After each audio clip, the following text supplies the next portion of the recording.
What is up, YouTube, and welcome back to another WildRift video. It is time. Riot messed up big time again. You've never been able to guess what they will actually do, and they already did it one day early before they even posted these patch notes. Riot buffed the jungle role. Unbelievable behavior, absolutely insane to the membrane. It's absolutely nuts what they're doing again. So let's take a good look at what they're doing and let's break it down for you. WildRift patch notes 6.2f. We're nearing the end of our 6.2 cycle, and after keeping a close eye on the jungle, there are a few adjustments we are making. So let's take a good look. So first off, jungle camp's bonus attack damage decay mechanic has been removed. Starting at 2 minutes, bonus base attack damage against jungle camps decays by 1% every 12 seconds. Bonus attack damage drops to 0 at 5. The 15% bonus attack damage against jungle camps does not decay anymore. What does this do? This increases the clear speed of AD or auto attack based jungle champions by a lot. Where's the problem? AP jungle champions have been suffering for quite some time, with AD junglers being the grotesque overtuned meta. Yes, of course, you have like isolated incidents in which, for example, Aramis just rolls around, refuses to clear jungle, and has some fun. But exactly these changes are targeted, like the entire jungle changes are targeted at the population that is primarily playing these champions, like low GPM, spam gank, dopamine hungry demon kings. Okay, so what does this specifically mean and do? Every single champion that has been relying on auto attacks to clear the jungle, which means every single AD jungle meta champion, is now a lot better. Not only this, even the weaker ones are gotten buffed, and the AP ones barely got any change since they barely do any auto attacks in their clear compared to their AD peers. Yes, it might be not the greatest, most influential change, but it's still a buff in a department that should have never happened, just to mitigate the inability of people to farm their jungle camps. Now we move over to the next one. Bonus gold from jungle camps no lasts longer. Starting at 7:30, defeating jungle camps no longer grants 20% bonus gold. Now starting at 11 minutes, defeating jungle camps no longer grants 20% bonus gold. What does this mean again? So remember in the past where I said about, yeah, junglers will drop down from maybe 1k GPM to 900 GPM? Yeah, that is back to the normal state again. And it was even wrong. We didn't even drop at all because we still have access to so much gold from the entirety of the map if we just pay attention to waves. Because that is what happens in solo queue. You have to pay very good attention to waves, get any bit of your advantages, and then life is going to be a lot better. But again, the average jungle that is sovereign has no understanding how the game works from a jungle perspective, being efficient, how to play the ganks, how to play the clear, how to clear, what to punish, how to invade. They don't know anything, which is the biggest issue about this game.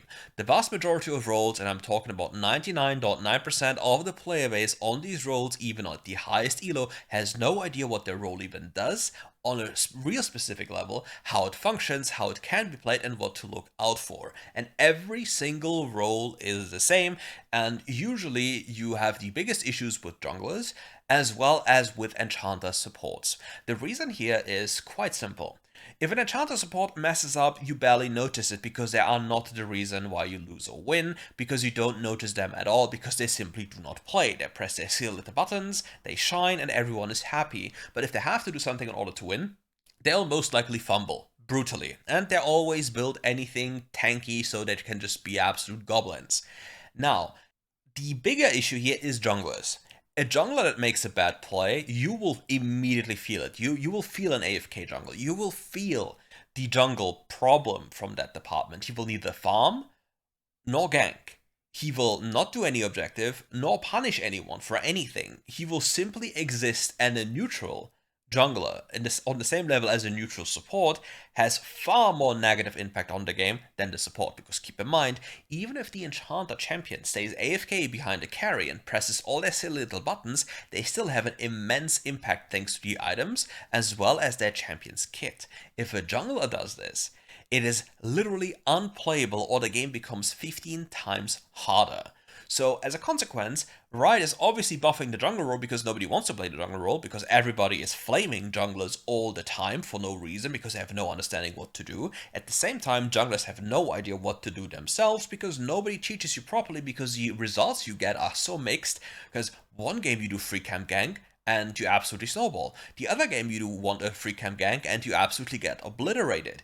And then most of the time you do the most random nonsense and you get away with it, because for junglers to be punished, it requires the enemy jungle or parts of the enemy team to collaborate or understand how the game works to punish them.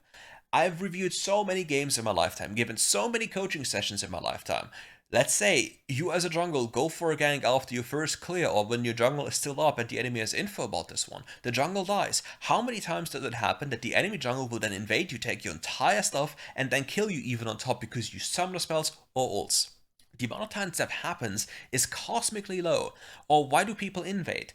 When do they do this? How do they do this? How should they do this? None of this follows any strategic value or bigger ideas. It's simple flips. And even more of a buff is coming to the conservation stack max limit increase here, which is increased by 20% from 150 to 180. What does this translate into? This again promotes, even though it's not that much of an incentive, but it's still free gold of course, more spam ganking.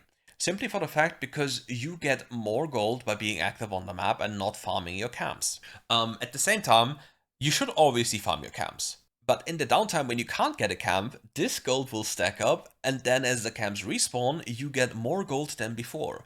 So we see we have a faster clear buff, we have more gold income, we have more gold ramp up in the downtime we have from camps. All these changes are absolutely ridiculous and should never happen. Never, never, never, never, never happen, because jungle is an overtuned role that is way too broken. And I'm sorry, if you disagree, I'm very sorry to say this, you are just bad.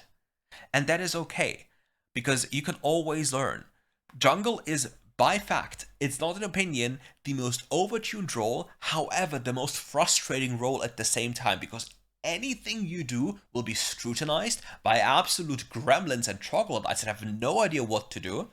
You might feel insecure about your place because people will flame you for anything you do. You can kill the enemy jungle, you can take away 3 of the enemy cams, and then your stupid ass team says, go dragon, we need to dragon. No, dragons are not relevant. These objectives are less relevant. The gold income in these stages of the game are far more relevant and reliable in order to make me carry the game than any of these objectives. However, this is never really taught by anyone, or if it's taught, people will just deflect and say no, it's not true, because they wave around their inflated ranks with 10,000 games, 1,000 games of 50% win rate, 700 GPM. I did a jungle climb on stream explaining everything some time ago. I think it was 80% challenger with 1k GPM, just showing you how it's done. And these lobbies were absolutely disturbing to play in, because nobody was playing the game because it wasn't a new account I was playing on.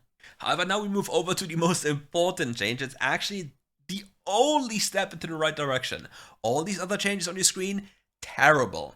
Chilling Smite damage increase from 800 to 1000 on monsters, epic monsters, and enemy minions. This is helping WildRift because mages just one-shot the objective and you can't outsmite a mage. How does it make sense?